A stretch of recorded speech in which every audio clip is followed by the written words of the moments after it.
मराठा आरक्षणासाठी अंतरवाली सराटीवरून निघालेलं भगवादळ मुंबईत धडकलं. आझाद मैदानावर आंदोलन करण्यासाठी मनोज जरांगे पाटील यांना हायकोर्टाने एका दिवसाची परवानगी दिल्यानंतर आता आज सकाळपासून आझाद मैदानावर मोठी गर्दी पाहायला मिळते.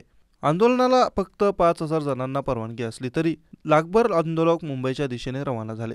अशातच छत्रपती शिवाजी महाराज टर्मिनल बाहेर देखील मोठी गर्दी पाहायला मिळाली.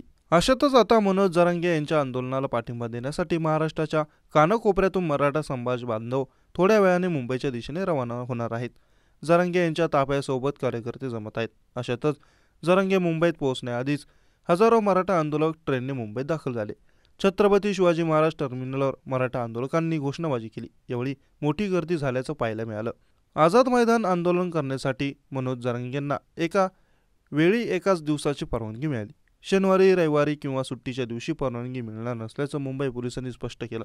तर एका दिवसात आंदोलन कसं करायचं असा सवाल जरांगे यांनी उपस्थित केला. त्यामुळे आता जरांगे यांचा मुंबईतील मुक्काम वाढणार का असा देखील सवाल विचारला जात आहे. मराठा आरक्षणासाठी प्रचंड आक्रमक झालेत. त्यांनी मराठ्यांना चलो मुंबईचा नारा दिला. त्यामुळे मोठ्या संख्येने मराठे मुंबईच्या दिशेने आले आहेत. या दरम्यान अंतरवाली सराटीतून मुंबईच्या दिशेने निघालेले मनोज जरांगे पाटील आता आझाद मैदानावर पोहोचले आहेत. मनोज जरांगे पाटील यांचे आंदोलन सुरू होण्यासाठी अवघे काही मिनिटे बाकी आहेत. मात्र आंदोलनस्थळी म्हणजे आझाद मैदानावर समर्थक पोहोचले असून मोठी गर्दी झाली. आझाद मैदानावर सर्व आंदोलक आता जरांगे यांची वाट पाहत आहेत. शिलेदार पोहोचले. आता सेनापतीच्या प्रतीक्षेत असून जरांगे काय बोलणार याकडे सर्वांचं लक्ष लागलं. मुंबई महापालिकेसमोर आंदोलकांची गर्दी झाली असून वाहतूक बंद झाली. पोलीस वाहतूक नियंत्रित करण्याचं काम करत आहेत. आझाद मैदानावर 5,000 लोकांसाठी परवानगी आहे. मात्र ज्या प्रमाणात आंदोलक आले आहेत ते पाहून हा आकडा कधीच ओलांडला गेला. मुंबई महापालिकेसमोर आंदोलकांनी चक्का जाम आंदोलन केलं. त्यामुळे CSMT परिसरातील वाहतूक ठप्प झाली. पोलीस त्यांची समजूत काढतायत.